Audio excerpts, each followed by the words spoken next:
Assalamualaikum warahmatullahi wabarakatuh. Kami dari kelompok 7 akan mempresentasikan tema makalah kami pada pertemuan kali ini, yaitu yang berjudul supervisi klinis. Di sini saya akan menerangkan tentang pengertian supervisi klinis. Sudarwan Danim dan Khairil dalam bukunya mengemukakan bahwasannya supervisi klinis adalah bantuan profesional oleh supervisor kepada guru yang mengalami masalah pembelajaran agar guru dapat mengatasi masalahnya dengan menggunakan langkah-langkah yang sistematis. Sedangkan menurut Holik, supervisi klinis adalah supervisi yang difokuskan pada pembelajaran melalui siklus yang sistematis, yang dimulai dari tahap perencanaan, pengamatan, dan analisis yang intensif terhadap pembelajarannya, dengan tujuan untuk memperbaiki proses pembelajaran. Jadi dapat disimpulkan bahwasannya supervisi klinis adalah pemberian pembinaan tentang kebutuhan guru yang dilakukan dengan berbagai upaya melalui perancangan observasi secara sistematis dan analitis, sehingga seorang guru dapat menemukan cara-cara meningkatkan kinerjanya. Assalamualaikum warahmatullahi wabarakatuh. Saya Hana Ismatul Azmi akan menjelaskan tentang tujuan dan manfaat supervisi klinis. Supervisi klinis yaitu memiliki tujuan umum yang memberikan tekanan pada proses pembentukan dan pengembangan profesional dengan maksud memberi respon terhadap kebutuhan guru yang berhubungan dengan tugasnya.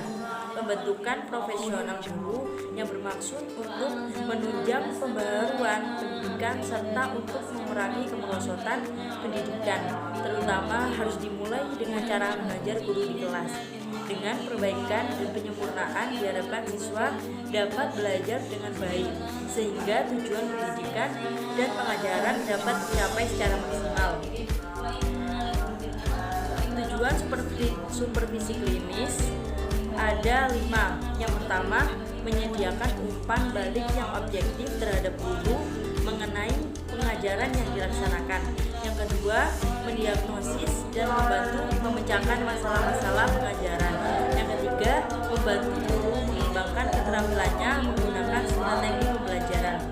Yang keempat, mengevaluasi guru untuk kepentingan promosi jabatan dan keputusan lainnya. Yang kelima, membantu guru dalam mengembangkan satu sikap positif terhadap pengembangan profesional yang berkesinambungan. Selanjutnya, manfaat supervisi klinis. Manfaat utama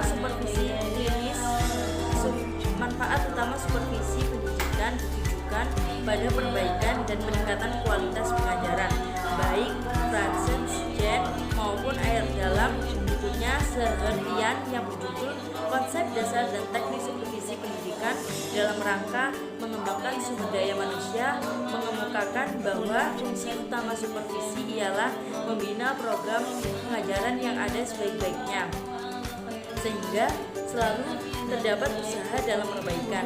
Supervisi juga bermanfaat mengoordinasi, menstimulasi, mengarahkan pertumbuhan guru-guru, mengkoordinasikan semua usaha sekolah, memperlengkapi kepemimpinan sekolah, memperluas pengalaman guru-guru, menstimulasi usaha-usaha yang kreatif, situasi belajar mengajar, memberikan pengetahuan dan keterampilan guru maupun staf, mengintegrasikan tujuan pendidikan dan membantu meningkatkan kemampuan seorang guru.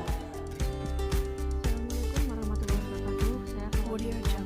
Di sini saya akan menjelaskan penjelasan tentang prosedur supervisi klinis, yang mana prosedur supervisi klinis berlangsung dalam suatu proses bentuk siklus terdiri dari 3 tahap, yaitu yang pertama tahap pertemuan pendahuluan, yang kedua tahap pengamatan, dan yang ketiga tahap pertemuan balikan. Menurut Dokter Iskandar, beliau menyatakan 2 dari 3 tahap tersebut memerlukan pertemuan antara guru dan supervisor, yaitu pertemuan pendahuluan dan pertemuan lanjutan. Yang utama adalah tahap pertemuan pendahuluan. Dalam tahap ini, supervisor dan guru bersama-sama membicarakan rencana materi observasi yang akan dilaksanakan. Tahap ini memberikan kesempatan kepada guru dan supervisor untuk mengidentifikasi perhatian utama guru, kemudian menerjemahkannya ke dalam bentuk tingkah laku yang dapat diamati. Pada tahap ini juga harus ditemukan juga data mengajar yang akan diobservasi dan dicatat selama pembelajaran berlangsung. Untuk yang kedua adalah tahap pengamatan observasi atau observasi mengajar. Pada tahap ini, guru melatih tingkah laku mengajar berdasarkan komponen keterampilan yang telah disepakati dalam pertemuan pendahuluan. Supervisor juga dapat mengadakan observasi dan mencatat tingkah laku siswa di dalam kelas, serta melihat interaksi antara guru dan siswa. Kunjungan dan observasi yang dilakukan oleh supervisor bermanfaat untuk mengetahui pelaksanaan pembelajaran sebenarnya. Untuk yang ketiga adalah tahap pertemuan lanjutan. Dalam hal ini, supervisor harus mengusahakan data yang objektif, menganalisis, dan menginterpretasikan secara kooperatif dengan guru tentang apa yang telah berlangsung dalam mengajar. Setelah melakukan kunjungan dan observasi kelas, maka supervisor seharusnya dapat menganalisis data yang diperolehnya tersebut untuk diolah dan dikaji yang dapat dijadikan pedoman dan juga rujukan pembinaan serta peningkatan guru-guru selanjutnya. Sedangkan menurut Sucipto dan Kosasi, mereka menjelaskan 5 langkah atau tahap dalam supervisi klinis adalah pembicaraan pra-observasi, yang kedua melaksanakan observasi, yang ketiga melakukan analisis dan penentuan strategi, yang keempat melakukan pembicaraan tentang hasil supervisi, yang terakhir adalah melakukan analisis serta pembicaraan. Perkenalkan, nama saya Irsa Arsita Devi. Di sini saya akan melanjutkan pembahasan materi kelompok kami yang selanjutnya, yaitu tentang prinsip supervisi klinis. Dalam melaksanakan supervisi klinis, terdapat beberapa prinsip-prinsip yang dijadikan dasar atau patokan dalam setiap kegiatannya. Nah, prinsip-prinsip tersebut itu antara lain: 1. Menumbuh kembangkan posisi guru, mulai dari tidak profesional menjadi seprofesional mungkin. Yang kedua, hubungan antara supervisor dengan guru dilakukan secara objektif, transparan, dan akuntabel. Yang ketiga, diskusi atau pengkajian atas umpan balik yang segera atau yang diketahui, kemudian bersifat demokratis dan didasarkan pada data hasil pengamatan. Selanjutnya adalah hubungan antara supervisor dengan guru bersifat interaktif, terbuka, objektif, dan tidak bersifat menyalahkan. Yang kelima adalah pelaksanaan keputusan atau tindakan perbaikan ditetapkan atas kesepakatan atau kerelaan bersama. Yang kelima adalah supervisor tidak mempublikasikan kelemahan-kelemahan dari guru tersebut. Yang terakhir adalah prosedur pelaksanaan berupa siklus, mulai dari tahap perencanaan, pelaksanaan, atau pengamatan, dan siklus balikan. Kemudian menurut Piet Sahartian dalam bukunya yang berjudul Konsep Dasar dan Teknik Supervisi Pendidikan dalam Rangka Pengembangan Sumber Daya Manusia, mengidentifikasi prinsip-prinsip supervisi klinis sebagai berikut. Di antara prinsip-prinsipnya adalah 1. Supervisi klinis yang dilaksanakan harus berdasarkan inisiatif dari peran guru terlebih dahulu. Kemudian, ciptakan hubungan manusiawi yang bersifat interaktif dan rasa kesejawatan. Kemudian yang ketiga adalah ciptakan suasana bebas di mana setiap orang bebas mengemukakan apa yang dialaminya. Supervisor itu berusaha untuk apa yang diharapkan guru. Yang keempat adalah objek kajian kebutuhan profesional guru yang real, yang mereka sungguh alami. Perhatian dipusatkan pada unsur-unsur yang spesifik yang harus diangkat untuk diperbaiki. Untuk bab yang terakhir adalah peran supervisor dalam supervisi klinis. Supervisor adalah seorang pemimpin yang mengamati pekerjaan guru-guru yang berada dalam pengawasannya. Supervisor pendidikan memiliki tanggung jawab untuk menjamin guru untuk dapat mengembangkan pengalaman dan kemampuannya, juga menjamin tujuan pembelajaran tercapai sebagaimana yang telah diterapkan. Supervisor harus memonitor serta menilai pelatihan dan kecakapan. Untuk itu, seorang guru harus memiliki supervisor yang sama minimal setahun agar supervisi klinis yang diprogram oleh supervisor dapat dijalankan dengan baik. Dalam supervisi klinis, seorang supervisor harus mampu membangun kepercayaan dalam proses supervisi klinis. Karakteristik seorang supervisor klinis yang baik harus memiliki karakter yang terbuka, jujur, tidak menghakimi, dapat didekati. Seorang supervisor berperan untuk menciptakan sebuah lingkungan yang menyenangkan dan mudah dipahami.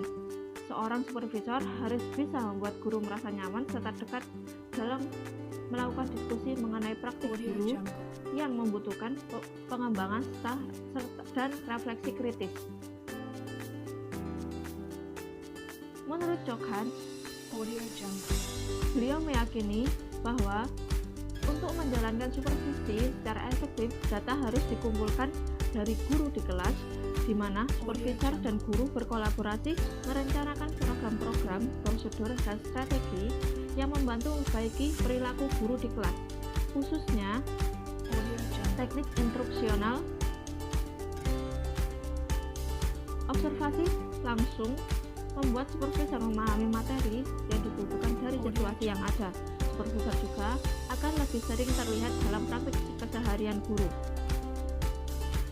Seorang supervisor klinis memiliki kewajiban untuk yang pertama, menjamin bahwa guru sedang membutuhkan klinis dan perkembangan pendidikan.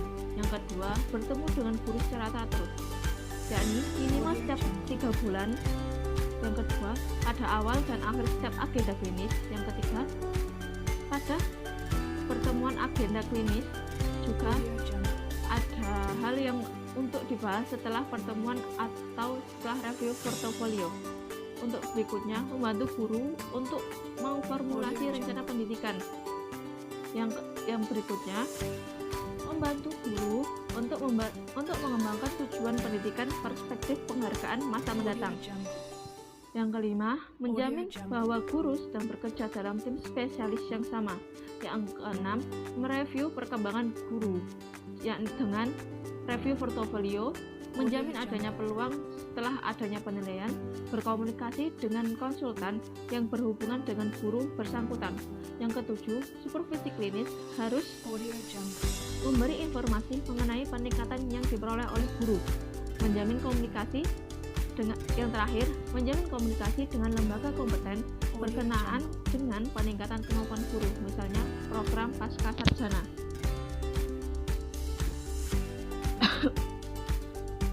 Seorang supervisor yang efektif harus memiliki kecakapan interpersonal serta kecakapan teknis untuk kesuksesan perbaikan instruksi pembelajaran. Seorang supervisor klinis juga berperan sebagai fasilitator yang bekerja dengan guru untuk berbagi instruksi pembelajaran. Hasil supervisi klinis sangat efektif, misalnya dengan jelas menetapkan kriteria proses evaluasi dan menjamin bahwa penilaian akhir adalah yang positif sehingga kepercayaan guru menjadi penuh. Sekian dari kelompok kami. Bila ada kesalahan mohon dimaafkan. Wassalamualaikum warahmatullahi wabarakatuh.